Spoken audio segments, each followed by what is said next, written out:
This video out of a little bitty town in California, sent to us by Asp fan Lee. Thanks, Lee, your sticker's on the way. Teaches us an awful lot about being situationally aware. It teaches us about how a fight comes at very close quarters and happens very fast. And it shows us that when the chips are down, we're responsible for covering our own asp.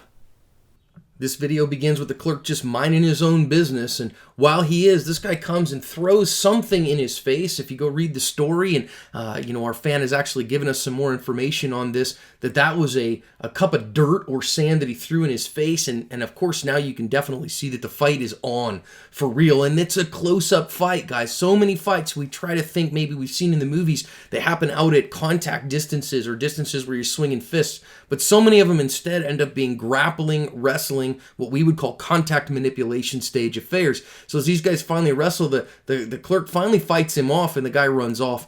And actually, he was a diversion. So let's go back and think about some of these lessons here. Number one, I want you to notice that this clerk is on his cell phone, and he is utterly unaware of what's going on around him and not able to make threat assessments. Aspers, put your phone in your pocket, and even when you have your phone out, please be aware of what's going on around you. Number two, this was a distraction. It was a double distraction. Number one, he throws the sand or the dirt in the guy's face. Number two, this guy attacking him was a diversion for two other people in the store to steal from this guy. Number three, as we stop one more time, we notice that they are in a contact manipulation stage fight. This is not a fight out at distance where there's lots of punches and kicks. This is a fight right in close where grappling, where wrestling, where jiu-jitsu, where judo, where those kind of skills come in incredibly handy and are incredibly useful. Next, we see this guy here. And I don't think there was a weapon under the counter here. I think that was an alarm button, which is all well and good to hit the alarm and get the cops on the way. But guys, you got to recognize with me that the law enforcement that's in this area, in this little bitty town, can't possibly help this guy win this fight. Yeah, they can get the cavalry on the way, scare the bad guys, and I think right there maybe he might have said, hey, the cops are coming or whatever to get him out the door. But you got to win this fight, and at some point you got to say, I am not going to let this guy beat me.